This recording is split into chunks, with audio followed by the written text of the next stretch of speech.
नमस्कार, channel 4 sports के YouTube platform पर आप सभी का स्वागत है। बात करेंगे आज अपने साथियों के साथ विश्व कप को लेके। विश्व कप T20 जो कि महाकुंभ जो चल रहा है शुरू हो चुका है। यूएसए कनाडा का आपने मैच देखा 5 तारीख को।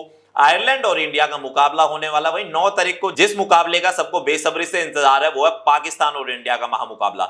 विस्तार से चर्चा करेंगे आज, क्या कुछ रहने वाला है, प्लेइंग 11 कैसे होगा, बॉलिंग लाइनअप कैसा होगा, विस्तार से अपने साथियों के साथ चर्चा करेंगे आज। तो चलिए विस्तार से समझेंगे टीम इंडिया का प्लेइंग ऑर्डर कैसा रहेगा, बॉलिंग अटैक कैसा रहेगा। विराट कोहली पे सबकी नजरें हैं। आयरलैंड के खिलाफ 5 तारीख को मैच होने वाला है, 9 तारीख को पाकिस्तान के साथ मैच है। विस्तार से अपने साथियों के साथ चर्चा करेंगे। सबसे पहला सवाल लेंगे राहुल रावत से। राहुल, जिस तरीके से देखिए कि भाई अभ्यास मैच बांग्लादेश के खिलाफ इंडिया ने खेला, हालांकि बैटिंग लाइनअप अलग अलग बल्लेबाजों ने अच्छे स्कोर बनाए, चाहे वो ऋषभ पंत हो, हार्दिक पांड्या हो, लेकिन मैं आपसे समझना चाहूंगा कि जिस तरीके से अगर हम बॉलिंग अटैक देखें, टीम इंडिया का बॉलिंग अटैक काफी अच्छा है। चाहे वो अर्शदीप सिंह हो, उस दिन उन्होंने 2 विकेट लिए। बुमराह की बात करें और अगर हम सिराज की बात करें तो दोनों को एक एक विकेट मिले। लेकिन आयरलैंड के खिलाफ क्या कुछ रोहित शर्मा की रणनीति रहेगी? देखिए क्रांत, पहला जो वार्म अप मैच हुआ बांग्लादेश के साथ वो एक वार्म अप मैच की तरह ही लेके चलते हैं, लेकिन आयरलैंड के साथ जो मैच होना है वो हम आयरलैंड को हल्के में नहीं ले सकते। रोहित शर्मा की रणनीति साफ तौर पर यही होगी कि फुल बॉलिंग अटैक के साथ आयरलैंड के ऊपर अटैक किया जाए और जिस तरह से एक तरह से कहते हैं मोमेंटम भारतीय टीम के गेंदबाजों को नहीं खोना होगा इस मैच के दौरान। मोमेंटम कई मायने में इसलिए महत्वपूर्ण हो जाता है क्योंकि हमने बांग्लादेश के खिलाफ देखा कि शुरुआती विकेट तो बॉलर्स ने ले ली, लेकिन उसके बाद जो मोमेंटम टूटा, बीच में विकेट नहीं आए, आखिर में विकेट आए, तो इससे यह है मोमेंटम को टीम गेंदबाजों को बनाए रखना होगा। अगर ये मोमेंटम कहीं टूटता है तो आयरलैंड के खिलाफ थोड़ी सी मुश्किल में भारतीय टीम पड़ सकती है। ठीक है, जिस तरीके से राहुल ने बताया कि भाई मोमेंटम की तो बात होगी भाई, टीम के लिए जो गेंदबाज है बॉलिंग अटैक काफी मायने रखता है, क्योंकि अगर आपका बॉलिंग जो गेंदबाज है वो स्ट्रांग नहीं होगा तो आप सामने वाली टीम को डिफेंड नहीं कर पाएंगे। तो राहुल, मैं एक चीज और समझूंगा कि देखिए आपने ये बात तो कर ली फास्ट बॉलर की, लेकिन इसमें एक ट्विस्ट ये भी है कि भाई युजवेंद्र चहल को T20 विश्व कप में जगह दी गई है। युजवेंद्र चहल यूजी चहल के नाम से फेमस है। आईपीएल में अच्छा उनका प्रदर्शन रहा राजस्थान रॉयल्स के खिलाफ के साथ, जो टीम से जुड़े, पहले हालांकि आरसीबी के साथ खेलते थे लेकिन अब राजस्थान रॉयल्स के साथ रहे, अच्छी खासी उन्होंने परफॉर्मेंस दी और इस T20 वर्ल्ड कप में अब उनका सिलेक्शन। तो यूजी चहल की फिरकी से लोग कितना इस समय परेशान होते हुए जो दूसरी टीमें दिखाई देंगी? देखिए क्रांत, सबसे पहले तो रोहित शर्मा क्या प्लेइंग 11 उतारते हैं आयरलैंड के खिलाफ वो सबसे महत्वपूर्ण है जी। क्या वो यूजी चहल को लेते हैं या कुलदीप को? अगर यूजी चहल और कुलदीप की जोड़ी खेलती है तो साफ सी जाहिर सी बात है अक्षर पटेल और रविंद्र जडेजा जी उनको बेंच पे बैठना पड़ेगा। तो भारतीय टीम के लिए कहीं ना कहीं रोहित शर्मा के लिए भी ये रहेगा कि बैटिंग लाइनअप को आखिर तक बचा के रखे। राहुल, मैं एक चीज इसमें ये जिक्र करूंगा, जैसे आपने अक्षर पटेल और रविंद्र जडेजा का जिक्र किया, बिल्कुल ये सही बात है। अगर भाई दोनों गेंदबाजों को खिलाया जाएगा तो एक ना एक को ड्रॉप रोहित शर्मा को करना पड़ेगा। लेकिन इसमें एक राहुल सवाल मैं आपसे ये जुड़ूंगा, आपने रविंद्र जडेजा का जिक्र किया। जडेजा ऑलराउंडर के रूप में जाने जाते हैं, बेहतरीन फील्डिंग करते हैं, बेहतरीन गेंदबाजी भी कर लेते हैं। वो पूरे रूप से एक संपूर्ण पैकेज कहा जाता है कि भाई पूरे एक ऑलराउंडर के तौर पे। तो अगर रविंद्र जडेजा को बिठाते तो कहीं ना कहीं रोहित शर्मा के लिए थोड़ी मुश्किलें हो सकती है। देखिए ये ही तो बहुत इंटरेस्टिंग सवाल है कि रोहित शर्मा किसे खिलाते हैं प्लेइंग 11 में। इधर शिवम दुबे भी ऑलराउंडर लेके गए हैं, ठीक है, हार्दिक पांड्या है, रविंद्र जडेजा है। अगर वो बॉलिंग के अटैक को देखते हैं, अपने बॉलिंग अटैक को मजबूत करते हैं तो कहीं ना कहीं जो बीच में हम कहते हैं कि मतलब मिडिल ऑर्डर वो बिगड़ता है। अगर मिडिल ऑर्डर बिगड़ता है तो अगर शुरुआती झटके भारतीय टीम को शुरुआत में ही लग जाते हैं तो मिडिल ऑर्डर का काम है कि वो मतलब एक टीम को सेटअप स्कोर बना के दे। तो कहीं ना कहीं भारतीय टीम के लिए ये बहुत चुनौतीपूर्ण रहने वाला है कि प्लेइंग 11 पर रोहित शर्मा किसे खिलाते हैं। तो देखा कि आपने, राहुल ने, हमारे सहयोगी ने बताया कि आपको टीम इंडिया का बॉलिंग अटैक किस तरीके से रहेगा, चाहे वो फास्ट बॉलर हो चाहे स्पिनर्स हो। अब हिमांशु कौशिक से बात करते हैं। हिमांशु कौशिक जी, मैं आपसे ये सबसे पहले समझूंगा कि आईपीएल का सीजन देखा जाए विराट कोहली के लिए काफी अच्छा रहा। T20 वर्ल्ड कप में किंग कोहली फेवरेट माने जाते हैं, क्योंकि किंग कोहली का अगर प्रदर्शन देखे T20 फॉर्मेट में हमेशा अच्छा रहा है। चाहे वो पाकिस्तान के खिलाफ उनकी बैटिंग लाइनअप हो, हमेशा जो पिछला रिकॉर्ड उठा के देखे वो काफी अच्छा रहा है। लेकिन 9 तारीख को पाकिस्तान से मैच है, आयरलैंड के साथ 5 तारीख को मैच है। विराट कोहली फॉर्म में, आईपीएल में 700 से ज्यादा स्कोर उन्होंने बनाया हो, ऑरेंज कैप होल्डर रहे। ऐसे में T20 world cup Virat Kohli के लिए कितना अच्छा साबित होगा? देखिए किरान जी, माने अगर तो विराट कोहली है जो उनको ऑरेंज कैप मिली थी, वो उनको 741 रन बनाने में मिली थी जो उन्होंने 15 मैचें बनाए। तो अगर पिछले कुछ मैचों से देखा जाए तो विराट कोहली को सब लोग जानते ही हैं, वो बहुत ही बढ़िया बल्लेबाज हैं और टीम लीडर भी बहुत गजब के हैं। तो उनकी जो परफॉर्मेंस है वो बहुत बहुत टाइम से अच्छी है, मतलब वो बहुत ही अच्छे प्लेयर है। और अगर देखा जाए तो इस चीज़ का इम्पैक्ट हमें आने वाले जो हमारा T20 वर्ल्ड कप चल रहा है इसमें भी पड़ेगा। अब जो 5 तारीख को हमारा जो मैच होने वाला है आयरलैंड के साथ, इसमें भी हमें बहुत कुछ देखने को मिल सकता है, जैसे उनकी परफॉर्मेंस क्या होगा क्या नहीं होगा, या फिर जो उनकी प्लानिंग होगी, या फिर प्लेइंग उनके 11 जो भी होंगे, बैटिंग पे भी और बॉलिंग पे भी, क्या ऐसी बॉलिंग होने वाली है, कैसी बैटिंग होने वाली है। तो वहीं विराट कोहली का सब लोग जानते हैं, काफ़ी लोग उसके उनके फ़ैन हैं, काफ़ी लोग उनको पसंद करते हैं। जो 18 नंबर की जर्सी थी वो 18 तारीख को कमाल कर गई। जैसे आप जानते हैं कि जो मैच हुआ था, पहली क्वालिफाइंग मैच जो हुआ था उसमें वो क्वालिफाई कर गए थे। जो ट्रेंड चला आ रहा था पिछले 6 साल से, वो 7वें साल भी उसको बरकरार रखा गया कि वो टीम अंदर चलेगी। तो विराट कोहली का काफ़ी ज़्यादा अहम जो है उनकी भूमिका है, बहुत ज़्यादा अहम भूमिका निभाते हैं। तो अगर देखा जाए तो आने वाले जो मैच है और पाकिस्तान के साथ जो मैच होने वाला 9 तारीख को, लोग अपनी आंखें जो है इस पर गड़ाए बैठे हैं। तो देखना ये होगा कि जो उस दिन जो 2 मैच होने वाले हैं, एक जो 5 तारीख का, जो 9 तारीख का, उसमें वो क्या चीज़ें ऐसी हैं जो नहीं लाएंगे, या फिर क्या चीज़ें जो रणनीति होगी उनको बैटिंग को लेके या बॉलिंग को लेके, वो ऐसी क्या चीज़ें होंगी जो उनको जीतने में मदद कर सकती है। ठीक है, ठीक है।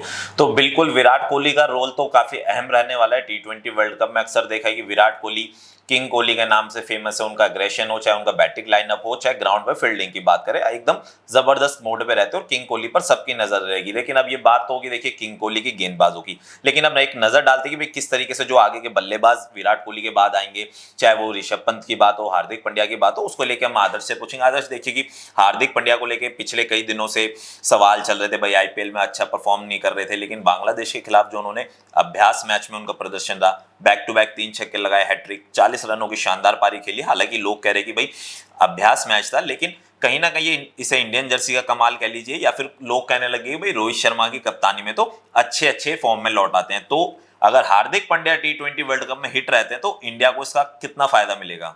देखिए रान जी, सबसे पहले तो हार्दिक फॉर्म में आ गई है, इंडियन टीम के लिए काफ़ी अच्छी बात है। और रही बात की बोला जा रहा है कि मतलब हार्दिक रोहित के साथ आने से अच्छा परफॉर्मेंस कर रहे हैं। हाँ, जाहिर सी बात है कि एक्सपीरियंस कभी भी इन फ्यूचर या मैच में काफ़ी काम आता है जी।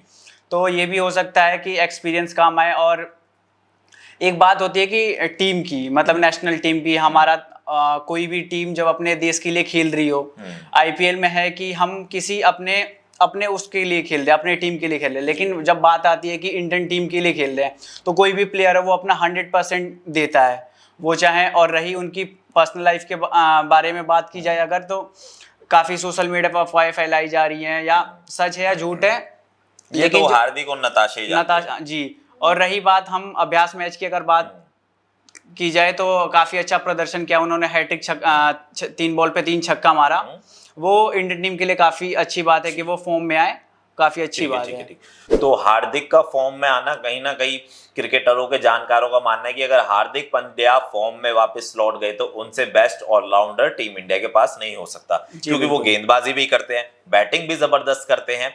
तो हार्दिक पांड्या अगर फॉर्म में लौटते हैं तो एक ऑलराउंडर तैयार तो वो ऑलरेडी है ही, पुराना उनके पास एक्सपीरियंस है, वर्ल्ड कप खेल चुके हैं, T20 के कई फॉर्मेट्स खेल चुके हैं, आईपीएल में गुजरात टाइटंस को भी एक बार विनर बनाया है। लेकिन एक ऑलराउंडर टीम इंडिया के पास और भी है, वो है शिवम दुबे। शिवम दुबे का रोल कितना महत्वपूर्ण हो जाता है राहुल, ये मैं आपसे समझूंगा, क्योंकि अगर देखिए कि चेन्नई सुपर किंग की तरफ से उन्होंने खेला, महेंद्र सिंह धोनी की कप्तानी में उनको गाइडेंस मिली, लगातार लंबे हिट लगाने के लिए शिवम दुबे जाने जाते हैं, बॉलिंग भी कर लेते। तो क्या हार्दिक और शिवम दुबे के अंदर जो रोहित शर्मा को बैलेंस कितना मतलब रहेगा दोनों के बीच में?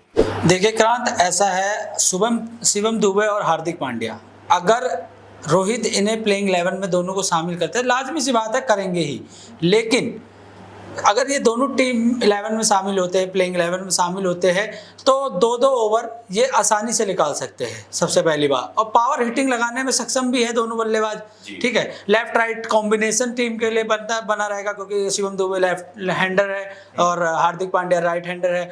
वहीं हार्दिक के पास T20 वर्ल्ड कप का एक्सपीरियंस है और आईपीएल ट्रॉफी जीती। राहुल, इसमें एक चीज और मैं ऐड करना चाहूंगा, जैसे कहा कि आपने लेफ्ट और राइट का कॉम्बिनेशन, ये गेंदबाजों को काफी परेशान भी करता है। तो ये जैसे कि हमने देखा कि भाई रोहित शर्मा तो ओपनिंग करने आएंगे ही, लेकिन क्या इसमें विराट कोहली और रोहित शर्मा ओपनिंग में उतरेंगे? क्योंकि विराट कोहली आईपीएल में ओपनिंग करते थे, लेकिन इस बार यशस्वी जायसवाल, ऋषभ पंत भी है, क्या यशस्वी जायसवाल उतरेंगे या फिर ऋषभ पंत देखने को मिलेगा? क्योंकि देखा अभ्यास मैच में ऋषभ पंत बाद में आए थे, तो लेफ्ट राइट का कॉम्बिनेशन देखने को मिलेगा या फिर विराट कोहली और रोहित शर्मा ओपनिंग करने उतरेंगे? देखिए क्रांत, ऐसा है कि अगर हम परफॉर्मेंस देखा जाए तो विराट कोहली नंबर 3 पे ही खेलते हुए देखे हैं हमने, और उनका उस नंबर पे ही खेलना मतलब उनके परफॉर्मेंस को बहुत बढ़ाता है, क्योंकि मिडिल ऑर्डर के बल्लेबाज है, टीम को सेट भी करते हैं, बल्लेबाजी भी बहुत बेहतरीन करते हैं उस नंबर पे।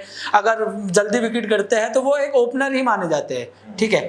और यशस्वी जायसवाल की बात रही तो यशस्वी जायसवाल अगर टीम में शामिल होते हैं तो कॉम्बिनेशन जो है वो बहुत मतलब लेफ्ट हैंड राइट की तो हम बात कर ही रहे हैं, लेकिन कॉम्बिनेशन सेटअप कैसे बैठेगा खिलाड़ियों का, क्योंकि अगर हम बात देखें तो नंबर 3 पे अगर विराट और रोहित ओपनिंग करते हैं तो नंबर 3 पे ऋषभ पंत खेलने आते हैं, नंबर 4 पे हार्दिक पांड्या या शिवम दुबे में से किसी को मौका मिलेगा, या सूर्य कुमार यादव नंबर 4 के लिए बेस्ट ऑप्शन रहेंगे टीम के लिए। 5वें नंबर पे शिवम दुबे आते हैं, 6ठे नंबर पे हार्दिक पांड्या, 7वें पे रविंद्र जडेजा। तो आप ये देखिए कहीं भी मतलब संजू सैमसन की को भी जगह नहीं मिल रही, क्योंकि हमने वार्म अप मैच में देखा था कि संजू सैमसन रोहित के साथ ओपनिंग आए थे, लेकिन फील्डिंग करते वक्त ग्लव्स ऋषभ पंत ने संभालते। तो इससे बात साफ हो गई है कि संजू सैमसन को प्लेइंग 11 में जगह नहीं मिलती है। ठीक, हिमांशु मैं आपसे ये समझूंगा, देखिए जैसा कि राहुल ने कहा कि भाई विराट कोहली का जो फॉर्मेट है नंबर 3 का वो एकदम फिक्स बैठता है। भाई शुरुआत से ही विराट कोहली नंबर 3 पे परफॉर्म करते आ रहे हैं। अगर विराट कोहली ओपनिंग करते हैं, जैसे कि आईपीएल में लोग ने कहा कि भाई ओपनिंग